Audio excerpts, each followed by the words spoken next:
कर्नाटक के धर्मस्थल मामले में जैसे ही वो शख्स, वो इंसान 11 साल बाद वो वापस लौट के आता है और कहता है कि मैंने 100 से ज्यादा लाशों को दफन किया है नेत्रावती नदी के किनारे। दरअसल उस शख्स की नौकरी लगती है 1995 में। 1995 से लेकर 2014 तक बहुत सारे लाशों को दफन करता है और ये खुद से नहीं करता है, जबकि इससे करवाया जाता है। और वो इतने पावरफुल लोग होते हैं जो इनको कभी भी मरवा सकते थे, लेकिन इनका जमीर इजाजत नहीं देता है वो सब चीज करने से, और ये चुपके से एक रात वहां से निकल जाते हैं। लेकिन ये जो मौतें हुई हैं, ये जो लाशें हैं, इनका पीछा नहीं छोड़ती है, इनके सपनों में आती है, इनको नींद नहीं आती है, और ये उस चीज का पछतावा करते करते एक बार 2025 में वो वापस आते हैं और कहते हैं इन सब चीजों का खुलासा किया जाएगा। वो कोर्ट में पहुंचते हैं, 164 के तहत इनका बयान लिया जाता है और कोर्ट और पुलिस इस बार काफी सीरियस हो जाती है। सरकार भी वहां के सीरियस हो जाती है, एसआईटी टीम की गठन की जाती है। इसके साथ साथ अब जो ये बयान देते हैं, जो ये गवाह बन के आए हुए हैं, इनके साथ साथ अब बहुत सारे लोगों की उम्मीद जगी है। बहुत सारे लोग अब आ रहे हैं और सब बोल रहे हैं कि मेरी भी बच्ची गायब है, मेरी भी बेटियां गायब है, मेरे भी परिवार के लोग गायब हैं। ऐसा भी हो रहा है। आज की कहानी जो हम आपको बताने चलेंगे, इसमें जगहों की जो खुदाई हुई है, 6 तक मैंने बता दिया था, साइट नंबर 6 तक, 7, 8, 9, 10, 11 तक खुदाई हुई थी। उसके बाद 12 की भी खुदाई हुई है, लेकिन हम लोग 11 तक की बात करेंगे। उसके बीच में मिस्टर एक्स के साथ, उस शख्स के साथ क्या क्या हुआ वो भी बात करेंगे, और एक नया गवाह जो जैन टी करके हैं वो भी सामने आते हैं, और एक केस के बारे में बात करेंगे, अनन्या भट्ट केस के बारे में। आप लोग से आग्रह है मेरे चैनल को लाइक करें, शेयर करें, सब्सक्राइब करें। नमस्कार, प्रणाम, मैं प्रकाश।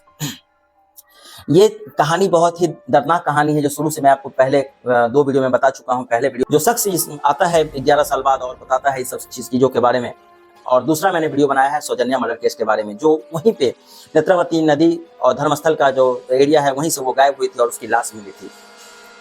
इसका मैंने 2 वीडियो बनाया है, इसका जो डिस्क्रिप्शन है मैं लिंक में डाल दूंगा, आप लोग देख सकते हैं। और चलिए आज की कहानी की तरफ चलते हैं हम लोग। आज की कहानी में शुरुआत करते हैं कि साइट नंबर 6 तक जो खुदाई हो चुकी थी, 1, 2, 3, 4, 5 से कुछ नहीं मिलता है, लेकिन साइट नंबर 6 से कुछ मिलता है। साइट नंबर 6 की जब खुदाई होती है तो एक ब्लाउज का, लाल कलर का ब्लाउज का टुकड़ा मिलता है, उसके एक एटीएम कार्ड मिलता है, जिसके आधार पर पुलिस पता लगाती है। लेकिन उससे भी कुछ खास पता नहीं चलता है, क्योंकि जो एटीएम कार्ड और ड्राइविंग लाइसेंस था वो किसी बेंगलुरु के रहने वाले एक लक्ष्मी करके मैडम होती है, उनका होता है।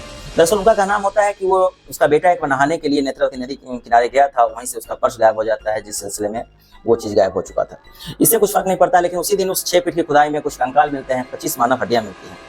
उस दिन का काम लगभग खत्म हो जाता है, और काम खत्म होने के बाद वो लोग जहाँ एक रेस्ट हाउस में ठहरते हैं, ये मिस्टर एक्स, उनके साथ एसआईटी की टीम, जो 20 ईमानदार पुलिस ऑफिसर कह रहे थे, और जितने भी ईमानदार लोग इसमें भी रहती है, और साथ में पुलिस वाले फौज रहते हैं, उसकी मैं बात कर रहा हूँ। वो लोग एक रेस्ट हाउस में ठहरते हैं वहीं पे। घटना है 31 जुलाई को ये खुदाई होती है साइट नंबर 6 की, और रात में वो जब सो रहा था तो अचानक से कोई आके दरवाजा खटखटाता है मिस्टर एक्स का। जब वो दरवाजा खोल के देखता है तो उनके सामने कोई और नहीं, एक उसी में का एसआईटी टीम में का एक पुलिस वाला होता है। पुलिस वाला जब अंदर आता है और बोलता है कि तुम जो ये काम कर रहे हो बहुत ही गलत कर रहे हो, तुम इस चीज का अपना बयान बदल दो, तुम जिसके खिलाफ लड़ रहे हो तुम्हें जेल भी हो सकता है, तुम्हें जेल में सरना पड़ सकता है। तुम ऐसा बयान दो कि तुमसे जो करवाया जा रहा है, जो काम अभी तुम कर रहे हो, ये किसी के दबाव में आके कर रहे हो, कोई तुम्हें बरगलाने की कोशिश किया है, तुम्हें कोई भड़काने की कोशिश किया है, ये सब चीज गलत है, इस सब चीज को करके इसको बंद करवा दो, तब तुम यहाँ से बच पाओगे, नहीं तो तुम्हें जेल हो जाएगी। और साथ साथ ये कहता है कि तुम मोबाइल पे एक वीडियो बनाओ और वीडियो में बताओ कि मेरे साथ मैंने जो ये किया है सब झूठ का बात है, कोई सच बात नहीं है। मतलब मिस्टर एक्स को, उस शख्स को धमकी मिल रही है। इस मामले को लेके मिस्टर एक्स की जो वकील होती हैं अनन्या गौड़ा एसआईटी टीम के चीफ को एक लेटर लिख के पूरा डिटेल बताती है, जिस लेटर के बारे में मैं आपको शुरू से दिखा रहा हूँ। ये लेटर लिख के बताती हैं कि ऐसे पूरा कांड इनके साथ हुआ है और इनको धमकी मिल रही है। अब आप सोच सकते हैं कि जब ऐसे एसआईटी की टीम में इस तरह के मेंबर होंगे तो एसआईटी का जो जांच है किस दिशा में जा रहा होगा? क्या ये जांच सही जा रहा है? हो सकता है इसमें भी पूरी गड़बड़ी मिले, हो सकता है कि आगे वाले जितने भी कंकाल मिल रहे हैं, स्केलेटन मिल रहे हैं, वो गायब हो जाए, उससे कोई सबूत ही हाथ ना लगे। सबूत तो निकाल के दे रहा है, लेकिन उससे जांच में कुछ फर्क पड़े। खैर, उस मामले को छोड़ते हैं, लेकिन फिलहाल तो खुदाई तो हो रही है, लाशें निकल रही है, कंकाल निकल रहे हैं। उसके बाद उस धमकी के बाद अगले 2 दिन की फिर जो खुदाई होती है, जिसमें साइट नंबर 7, 8, 9, 10 इन सब जगहों से कुछ खास नहीं निकलता है। फिर अगला दिन आता है 4 तारीख को खुदाई होनी होती है साइट नंबर 11 की। साइट नंबर 11 जो है सो रोड के नजदीक में है।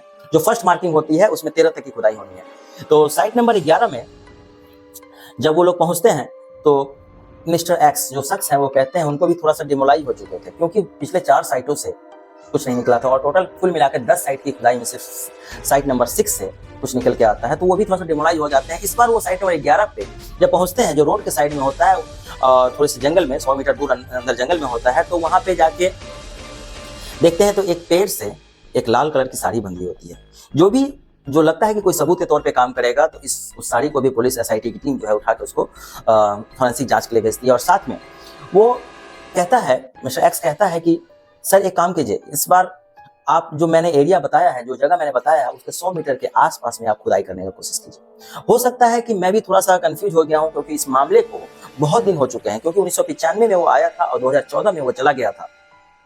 इस बीच में किस समय वो ये काम किया, फिर भी कम से कम 15 या 20 साल हो गए होंगे, तो उसका भी तो हो सकता है कि वो भूल गया हो, थोड़ी बहुत इस बात को वो भूल गया हो। तो इसके कहने पे इस बार जो है साइट नंबर 11 पे 2-3 मार्किंग किया जाता है, ए बी सी करके। 11 के ए की जो खुदाई की जाती है, तो लगभग 3 या 4-5 फुट खुदाई करने के बाद वहां पे कुछ निकलता है। वहां पे निकलता है 3 या 4 लोगों का, हम लोग कह सकते हैं कि हड्डियां निकलती है। 100 से ज्यादा हड्डियां वहां निकलती है। 3 रीढ़ की हड्डियां निकलती है और प्लस में थाई, जांघ, और सबसे बड़ी बात वहां पे एक निकलता है स्कल, एक मानव का स्कल निकलता है, उसकी हड्डियां निकलती है। इससे अब इनका भी भरोसा हो जाता है मिस्टर एक्स को भी कि वो जो जगह बताया है वो अब सही हो रहा है। तो इनका भी हिम्मत मजबूत होने लगता है और सब लोग, जितने भी लोग हैं जो इस टीम से हैं, उन लोगों का भरोसा और मजबूत होने लगता है। ऐसा लग रहा था कि इस जितनी हड्डियों को जोड़ा जाए तो कम से कम 3 लाशें मिलेगी वहां से। उन सबको लेके एक पाइप में डाला जाता है, पाइप अंदर लेके जाता है। उस पाइप के अंदर में देखिए वीडियो जिसमें बता रहा हूँ मैं, उसमें क्या रहता है पता नहीं, शायद हड्डियां रही होंगी, साथ में कुछ बकेट रहते हैं, बाल्टी रहते हैं। बाल्टियों में मजदूर जो है सो इसको डाल रहे हैं, इसको जितने भी सारे हैं, बहुत सारे, कम से कम 3, 4, 5 बाल्टी रहता है। साथ में एक नमक का बोरा अंदर लेके जाया जाता है, और इस चीज की जानकारी नहीं है कि नमक का बोरा क्यों अंदर लेके गया है। उसके बाद इन सब चीजों को देखते हुए जब उस दिन जो है 4 तारीख की जो खुदाई होती है, वो जनरली जो शाम को 6 बजे तक बंद कर दिया जाता था, लेकिन उस दिन की जो खुदाई होती है वो रात के लगभग 8 या 9 बजे तक खुदाई होती है, क्योंकि कुछ ना कुछ निकलते जा रहा था। तो जो पुलिस अपना पूरा काम करती है तब जाके वहां से निकला जाता है। फिर ये लोग अपना रेस्ट हाउस में पहुंचते हैं और उसके बाद एक मामला आता है, एक नया गवाह सामने आता है। पुलिस के सामने एक नया गवाह, जिसका मैं आपको फोटो दिखा रहा हूँ, गवाह है जयंती। इनका कहना है कि आज से 13 या 14 साल पहले जब इस एरिया से वो गुजर रहे थे, तो उन्होंने एक 16 या 17 साल की बच्ची का लाश देखा था। उस लाश को देखते ही वो सीधा पुलिस स्टेशन जाते हैं और पुलिस स्टेशन जाके कहते हैं कि सर मैंने वहाँ एक लाश देखा है। वो बेलथांगड़ी पुलिस स्टेशन की मैं बात कर रहा हूँ कि सर मैंने एक लाश देखा है, वहाँ पे चलिए उसको कब्जे में कीजिए और कंप्लेन लिखिए। लेकिन फिर वही इतने मजबूत लोगों के अंदर में ये बेलथांगड़ी पुलिस स्टेशन काम करती है, वहाँ के कुछ जमींदार लोगों के अंदर में जो काम करती है, पुलिस उसको भगा देती है। उस समय कहते कि ऐसा कुछ नहीं है, उसको भगा दिया जाता है। और ये भाग के, जब इनका ये तो छोटा मोटा मजदूर टाइप का आदमी ये जो वहाँ से भाग के चले आते हैं, तो ये खुद से जाके उस लाश में जाके निगरानी करते रहते हैं। जब देखते हैं तो वहां पे लाश जो है, कोई आदमी जो उस लाश को कहीं दफन कर रहा है, उस जगह को ये याद कर लेते हैं और इस बात की चर्चा उस समय करते हैं, लेकिन इनकी बातें नहीं सुनी जाती है। लेकिन ये नया गवाह जो आता है आज, ये इनको मिस्टर एक्स के वो शख्स के आने के बाद उनकी हिम्मत को देख के मिस्टर जयंती की भी हिम्मत जगती है और ये भी आगे इस चीज की गवाही देते हैं। साथ में वो पुलिस को कहते हैं कि सर मैं उस जगह पे आपको ले जा सकता हूँ, उस जगह को मैं आपको दिखा सकता हूँ। इनकी बातों को रिकॉर्ड किया जाता है, इनकी बातों को नोट करती है और एक कंप्लेन भी दर्ज किया जाता है। अब इन सब साइटों की खुदाई के बाद उनके साथ भी जाया जाएगा और उनकी जो बताई जगह पे भी खुदाई की जाएगी। अब एक और मामला आपको बताते चले कि इस केस में जो स्टे ऑर्डर लगा हुआ था कि मीडिया के विरुद्ध की कोई भी मीडिया इनके बातों को उछालेगा नहीं। जो पारिवारिक लोग, जो जिसकी मैं बात कर रहा था, काफी बड़े लोग, उन्होंने एक कर्नाटक कोर्ट से जाके स्टे ऑर्डर ले लिया था कि इनकी बातों को, इनके नाम को कोई नहीं बोला जाए, इस चीज को बैन लगाया जाए। लेकिन उससे पहले इन्होंने बोला था कि इनके 8,800 चैनल के आसपास में उन्होंने कोर्ट ने बैन लगाया था कि इन सब चीजों को नहीं बोलना है। लेकिन जब मीडिया के लोग वहां पर पहुंचते हैं और कहते हैं कि मीडिया का तो काम है करना, अगर मीडिया नहीं करेगा तो फिर कैसे होगा, तो फिर उस चीज को हटा दिया जाता है। इसलिए मीडिया इन सब चीजों को काम कंटिन्यू कर रही है। साथ में एक जज का नाम आता है विजय कुमार राय। विजय कुमार राय की पूरी जानकारी मेरे पास अभी नहीं है, लेकिन सिर्फ इतना मैं अभी जान रहा हूँ कि विजय कुमार राय जो जज हैं, जिन्होंने वकालत की पढ़ाई करी थी, वो वहीं के किसी कॉलेज से पढ़ाई करी थी और उनको इस जो फैसला सुनाते हैं, जितना भी फैसला होता है उनके फेवर में दिया जाता है। मतलब जिस कॉलेज का ट्रस्ट है और जो बड़े लोग हैं, जमींदार लोग हैं, उनके फेवर में ही फैसला देता है। और वही जो जज है वही स्टे ऑर्डर लगाए हुए थे मीडिया पर, और वही स्टे ऑर्डर लगाए हुए हैं जो उनका नाम कोई नहीं लेगा। इसलिए जब इस चीज की जानकारी जब हो जाती है तो इनको इस केस से हटाया जाता है। मतलब अब जो मामला जो नॉर्मल कोर्ट में चल रहा था, उस कोर्ट में जज विजय कुमार राय थे, उस कोर्ट में अब ये मामला नहीं चलेगा। उनको कोर्ट को छोड़ के दूसरे कोर्ट में ये मामला चलेगा इस चीज के लिए। इतने साल बीत गए, बहुत सारी घटनाएं घटी। सौजन्या मर्डर केस हुआ, इतनी लड़कियां गायब हुई। एक स्कूल बच्ची जो 12-13 साल की लड़की, वो गायब हो गई।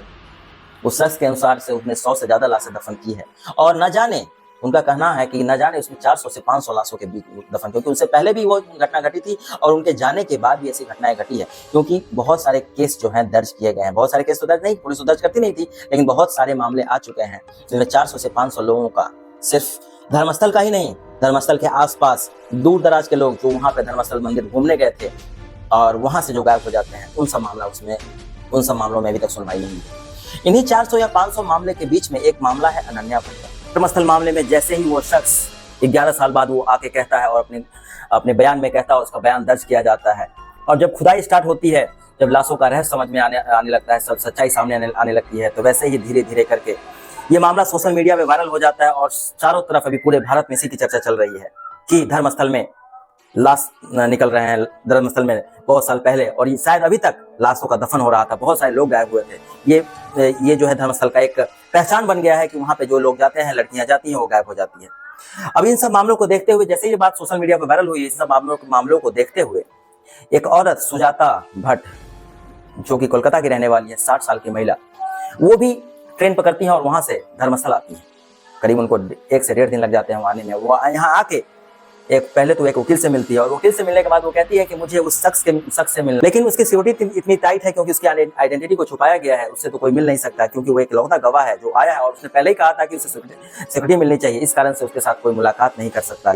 फिर वो जो वकील साहब होते हैं, वो अपना पूरा मामला बताती है, और उसके बाद उस वकील साहब एक लेटर लिखते हैं, जो SIT के टीम के चीफ होते हैं, उनको एक लेटर लिखते हैं, पूरे बयान लिखते हैं, और बयान में कहते हैं कि इनकी भी लड़की गायब है। जी हाँ, इनकी भी लड़की गायब है, तब इसलिए वो कोलकाता से यहाँ आई थी। दरअसल मामला है 2003 का, और मामला है उनकी बेटी का, अनन्या भट्ट का। अनन्या भट्ट 2003 में 20 साल की एक लड़की थी, जो कि मेडिकल की पढ़ाई कर रही थी मणिपाल से। उनके साथ धर्मस्थल के 2-3 लोग दोस्त होते हैं, जो कि वो भी पढ़ाई करते हैं, तो इन लोगों की काफी दोस्ती अच्छी हो जाती है। और एक बार की छुट्टी होती है किसी चीज को लेके, तो उस बार वो अपने घर ना जा करके वो सोचती है कि क्यों ना धर्मस्थल घुमा जाए। उनके दोस्त भी कहते हैं कि चलो बहुत अच्छी बात है, वहीं पे करेंगे। तो इनके दोस्त लोग जो है पहले आ जाते हैं, और ये भी एक दिन जो छुट्टी मनाने के लिए ये अपने दोस्तों के साथ धर्मस्थल आ जाती है। लेकिन इन लोगों का प्रोग्राम था कि कहीं बाहर जाके रुके। उस दिन वो लोग मंदिर घूमते हैं, धर्मस्थल का मंदिर घुमाते हैं, साथ साथ अनन्या भट्ट भी मंदिर घूमती है। और मंदिर घूमते घूमते जब ये लोग बोलते हैं कि शाम होने वाली है, एक काम करता हूँ, हम लोग सामान लेके आते हैं घर से, तुम यहीं पे रहना। ये एक जगह बता देते हैं कि इस जगह पे तुम रहना, जब घूम लो तो हम लोग आते हैं। क्योंकि उस समय मोबाइल का जमाना नहीं था, 2003 की मैं बात बता रहा हूँ, उस समय मोबाइल का समय नहीं था उतना। इन लोगों के पास मोबाइल नहीं रहता, ये चले जाते हैं घर अपना सामान लेने के लिए, क्योंकि इन लोगों को रात कहीं और बिताना था, दोस्त लोग जो होते हैं घूमने के लिए। जब ये लोग वहां से अपने घर से सामान लेके आते हैं, तो जिस जगह पे अनन्या भट्ट को बोले हैं रहने के लिए, अनन्या भट्ट वहां होती नहीं है। वो लड़की कहीं गायब हो चुकी थी। उसके बाद है कि लोगों से पता लगाया जाता है, आसपास पूछा जाता है, लेकिन कोई जवाब नहीं मिलता। अब इसके दोस्त लोग काफी परेशान हो जाते हैं, ढूंढते ढूंढते रात हो जाती है। अगले दिन किसी तरह से अनन्या भट्ट की माँ को कॉल किया जाता है, सुजाता भट्ट को। इसके दोस्त लोग फोन करते हैं, जिसमें एक रश्मि नाम की लड़की होती है, जो उसकी माँ को फोन करती सुजाता भट्ट को कि आपकी बेटी धर्मस्थल घूमने आई थी और खो गई। इनके दोस्त लोगों को तो काफी परेशानी हो ही रही थी, क्योंकि उस जगह के बारे में जानते थे कि यहाँ पे इस तरह का कांड पहले भी हो चुका है गायब होने का। शायद इस चीज का शक था, लेकिन ये कोशिश करती है ढूंढने की, नहीं मिलती। इसकी माँ जो है वहां से तुरंत गाड़ी पकड़ती है, और इसके गायब होने के लगभग 48 घंटे बाद वो यहाँ पहुंचती, क्योंकि कोलकाता से और धर्मस्थल की दूरी काफी है। वहां पहुंचती है, और वो भी अपना सर्च करती है, कोशिश करती है ढूंढने के लिए। साथ में इसके दोस्त लोग भी होते हैं। वो अपनी बेटी का फोटो लेके धर्मस्थल मंदिर के आसपास में सभी लोगों से पूछती है कि ये मेरी बेटी है, आपने किसे देखा है क्या। सबसे पूछती रहती है, लेकिन कोई जवाब वहां से नहीं मिलता है।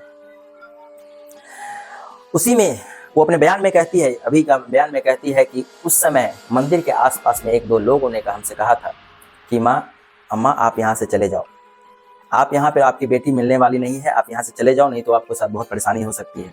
ये सब सुन के उनके पैरों तले से जमीन खिसक जाता है, और वो सीधा पुलिस स्टेशन जाती है, वही बेलथांगड़ी का पुलिस स्टेशन जिसको हम लोग सबसे करप्ट पुलिस स्टेशन कह सकते हैं और सबसे करप्ट पुलिस ऑफिसर वहाँ के, बेलथांगी पुलिस स्टेशन जाकर वहाँ पहुँचती है और जाके पूरी बात की जानकारी देती है कि उसकी बेटी दोस्तों के साथ आई थी घूमने के लिए। पुलिस इस बात को सीरियसली नहीं लेती है और उसको वहाँ से भगा देती है। पुलिस कंप्लेंट दर्ज नहीं करती है। इनका कहना है कि उनके साथ उस समय पुलिस स्टेशन के कुछ लोग गाली गलौज करते हैं, इनके साथ दुर्व्यवहार किया जाता है, इनको वहाँ से धक्के मार के भगा दिया जाता है। जब पुलिस इसकी बात नहीं सुनती है, लेकिन माँ तो आखिर माँ थी, वो तो अपने तरफ से पूरी कोशिश करेगी। साथ में उसके दोस्त लोग भी कोशिश कर रहे थे। फिर से ये मंदिर के आसपास में जाते हैं और आसपास में जाके पता लगाते हैं। तो मंदिर के पास में ही कुछ दूसरे लोग थे जो उन्होंने कहा था कि यहाँ पे जाके इस मंदिर के ट्रस्ट जो इसको चलाते हैं, जो इसके पूरे संचालक है, उनसे जाके आप बात कीजिए, जिसकी मैं जमींदार की बात कर रहा हूँ। वो वहां जाती है मिलने के लिए, उनके पास से कोई जवाब नहीं आता है। साथ में उनका जो स्टाफ कुछ रहता है, जो बाहर में मंदिर के बाहर बैठा हुआ था, वो स्टाफ इनको आके धमकी देता है कि चुपचाप यहाँ से चली जाओ, नहीं तो तुम्हारे साथ बहुत बुरा हो जाएगा। तुम इसको खोजना बंद करो, जो हो चुका है हो चुका, तुम्हारी बेटी मिले चाहे ना मिले, तुमको जाना है तो जाना है। अब ये माँ जो है काफी परेशान हो चुकी थी। इनको लग रहा था इनकी बेटी के साथ काफी बुरा हुआ है, लेकिन माँ करे तो क्या करे।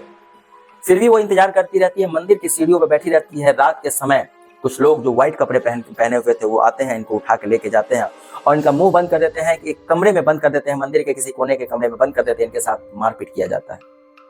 इनको ऐसा मारा जाता है कि एक बार इनके सर पे लग जाता है, सर फट जाता है और 3 महीने बाद इनका होश आता है। तब इनको पता चलता है कि ये किसी हॉस्पिटल, बेंगलुरु के एक हॉस्पिटल में है। दरअसल इन 3 महीनों जिस दिन को मारा गया था, उसी दिन ये बेहोश हो गई थी और उनके बाद ये 3 महीने कोमा में रही। 3 महीने तक इन्हें कुछ याद नहीं रहता है, लेकिन जैसे ही कोमा से निकलती है, इन्हें जब याद आता है अपनी बेटी के बारे में, तो ये फिर से आते हैं वहां पे। आने के बाद फिर से जांच पड़ताल करते हैं, लेकिन इस बार जो है सो हारदार के जब सब इतना समय बीत गया था, इनके दोस्त तो कहते हैं कि अब माँ चले जाइए। ये चली जाती है, क्योंकि ना पुलिस सुनी, ना वहाँ की सरकार सुनी, न वो जो मंदिर के ट्रस्ट के लोग सुने, कोई नहीं सुने, तो ये हारदार के वहाँ चली जाती है। आज तक ये माँ जो है अपनी बेटी का इंतजार कर रही थी, लेकिन इन्हें पूरी तरह से समझ में आ चुका था कि इनकी बेटी मर चुकी है, इस दुनिया में नहीं है। लेकिन फिर भी 1% भरोसा था, इसलिए वो बार बार बीच में आती रहती थी अपनी बेटी का पता लगाने के लिए, लेकिन कुछ पता नहीं चला। आज जब ये शख्स निकल के सामने आए हैं, इनको पूरा भरोसा हो चुका है। इनकी भी बेटी के साथ तो वही हालत हो चुका है, लेकिन ये चाहती हैं कि इनकी बेटी का जो अस्थियां है मिल जाए, क्योंकि हिंदू धर्म के अनुसार कम से कम उसका क्रियाक्रम कर सके। यह है अनन्या भट्ट की कहानी। ऐसे न जाने कितनी लड़कियों की कहानी रही होंगी। एक सौजन्या की कहानी मैंने आपको सुनाया था, जो वहीं की लड़की थी जिसको मार के पेड़ से बांध दिया गया। ना पुलिस सुनी, ना वहाँ की ना कोई सुना, और वो केस जो है पेंडिंग में रहते अभी तक पेंडिंग में ही चल रहा है। लेकिन सब माओं का भरोसा जग चुका है, इस मिस्टर एक्स को देख के सब माओं का भरोसा जग चुका है। ये शख्स कुछ कर दिखाए। हालांकि ऊपर वाले की कृपा से बहुत सारी हड्डियां तो मिली है, 100 से ज्यादा हड्डियां मिली है। साइट नंबर 11 पे भी बहुत सारी हड्डियां मिली है, और कहा जाता है कि साइट नंबर 13 पे भी काफी हड्डियां हैं। इन सब चीजों का डिस्कस मैंने सौजन्या मर्डर केस और इन सब चीजों का जो डिस्कस है मैंने पिछले वीडियो में कर दिया था, जिसका मैं लिंक डिस्क्रिप्शन में डाल दूंगा, वहां से देख सकते हैं। ये कहानी काफी दर्दनाक कहानी है, रोचक कहानी है।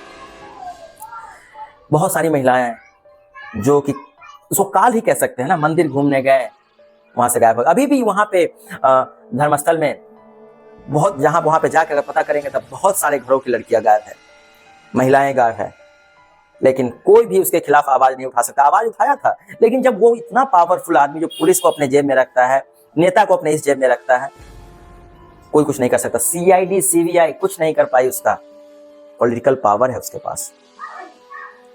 अब इन सब चीजों को देखने शायद ये सब चीजें सरकार के पास पहुंचे और इन सब चीजों पर एक्शन ले। हालांकि अभी SIT की टीम गठन हुई है, सब जगह से लाश निकाला जा रहा है। और एक बात और कहा जा रहा है कि अभी जो साइट नंबर 13 है, 13 नंबर साइट की पहले किस्त में जो साइट नंबर 13 की बात कर रहा हूँ, उस 13 नंबर किस्त में उन्होंने कहा है मिस्टर एक्स ने कि यहाँ पे बहुत सारी लाशें हैं, यहाँ पे लाशों का बिछा के डाला गया है। बहुत बड़ी कामयाबी, अगर साइट नंबर 13 पे सब कुछ मिल जाता है तो बहुत बड़ी कामयाबी होगी। साथ में मिस्टर जयंत T ने भी कहा था कि एक जगह उसको दिखाना है कि वहां पे भी एक लाश दफन है। वो भी उस समय हॉस्पिटल बेलथांगड़ी पुलिस स्टेशन गया था, गंदा घटिया पुलिस स्टेशन को कह सकते हैं, वहां के सब लोग बिके हुए। उस पुलिस स्टेशन में जयंती गए थे आज से 15 साल पहले, फिर कोई नहीं सुनाई दिया। तो इन सब मामलों को देखते हुए जब सारे के सारे सबूत इकट्ठा हो जाते हैं और इन सब का DNA हो जाता है, तो ऊपर वाला अगर चाह लिया तो इन लोगों को सबको सलाखों के पीछे और बहुत बड़ी सजा मिलनी चाहिए इन लोगों को। इस विषय में आप लोग क्या कहते हैं? आप लोग की जानकारी, आप लोग का जो ओपिनियन है, आप लोग का जो ओपिनियन है इस बारे में बहुत ही मायने रखता है।